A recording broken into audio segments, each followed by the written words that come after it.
Paul Pogba বিশ্ব ফুটবলের এক উজ্জ্বল তারকা। ফুটবল মাঠের বাইরেও তার জীবনের সবচেয়ে বড় সাফল্যের গল্প আছে একটা, হয়তো অনেকেই জানেন না।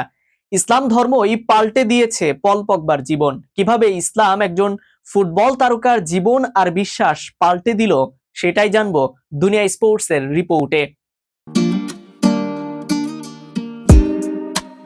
ফ্রান্সের পল পগবা মুসলিম পরিবারে জন্ম হলেও ছোটবেলায় ইসলাম সম্পর্কে বিশেষ কিছু জানতেন না। তার জীবন ছিল ফুটবলকে ঘিরে। ম্যানচেস্টার ইউনাইটেড, জুভেন্টাস, ফ্রান্স জাতীয় দলে দুর্দান্ত পারফরমেন্স দেখিয়ে বিশ্বকাপ জয় করেছেন। কিন্তু খ্যাতি, অর্থ আর বিলাসিতার মাঝেও তার হৃদয়ে ছিল এক অপূর্ণতা, এক শূন্যতা। একসময় তার বন্ধুদের মাধ্যমে নতুন করে ইসলাম সম্পর্কে জানতে শুরু করেন। তিনি কুরআনের বাণী পড়তে থাকেন, ইসলামের শান্তির বার্তা উপলব্ধি করেন। তিনি বুঝতে পারেন প্রকৃত অশান্তি পাওয়া যায় আল্লাহর পথে ফিরে গেলে। পগবা বলেন, ইসলাম আমাকে বদলে দিয়েছে, আমার আত্মাকে প্রশান্তি দিয়েছে। এটি এমন একটি ধর্ম যা নম্রতা শেখায়, ধৈর্য শেখায়, মানুষের কল্যাণে কাজ করতে উদ্বুদ্ধ করে। 2019 সালে জীবনের সবচেয়ে গুরুত্বপূর্ণ সিদ্ধান্ত নেন পগবা। তিনি পবিত্র হজ পালন করতে চান। সাদা ইহরাম পরে কাবার সামনে দাঁড়িয়ে তার চোখে জল এসে যায়।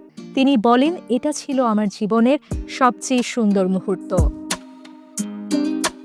হজ থেকে ফিরে আসার পর থেকেই তার জীবন আরও বদলে যায়। তিনি নামাজে মনোযোগী হন, নিয়মিত রোজা রাখেন, দান সাদাকাহ করেন। ফুটবল মাঠেও তিনি ইসলামের পরিচয় বহন করেন। প্রতিটি গোল করার পর সিজদায় পড়ে যান, যেন জানিয়ে দেন সে একজন গর্বিত মুসলিম।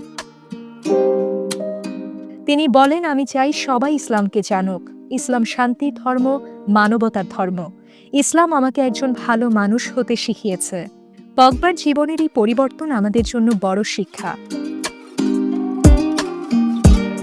ইসলাম শুধু নামের জন্য নয়, বরং ইসলামের শিক্ষা আমাদের জীবনে বাস্তবায়ন করাই আসল কাজ। তিনি প্রমাণ করে দিয়েছেন ধর্ম এবং ফুটবল একসাথে চলতে পারে, এবং ইসলামের শক্তিতে একজন মানুষ তার সঠিক পথ খুঁজে পেতে পারে।